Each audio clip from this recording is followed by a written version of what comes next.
Hi everyone. Today, I'm here to talk to you about how to avoid some of the most common HTML and CSS mistakes that can cost your website or project time and money. By the end of this video, you'll have a better understanding of how to make sure your HTML and CSS is up to date, and more importantly, error-free. First of all, let's go over some general best practices for HTML and CSS.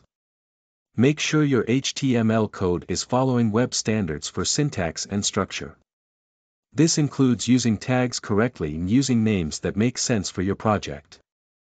Next, try to use programmatic naming conventions like CamelCase in your CSS files.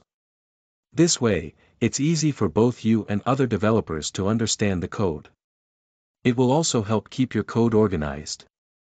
When it comes to CSS, it's important to avoid styles that overlap or contradict each other.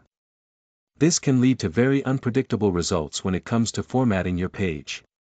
Check your CSS frames frequently to make sure the style is working correctly and there are no conflicts.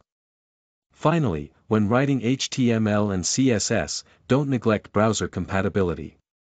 Not all browsers may support a certain tag or style you use in your project, so make sure to check in all the major browsers before going live. Also, make sure to test every new feature you implement to see if it works across multiple browsers.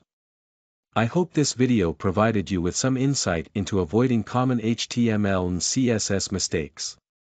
Remember, a good understanding of HTML and CSS will help you save time and money, resulting in a better end product for you and your users. Thanks for watching.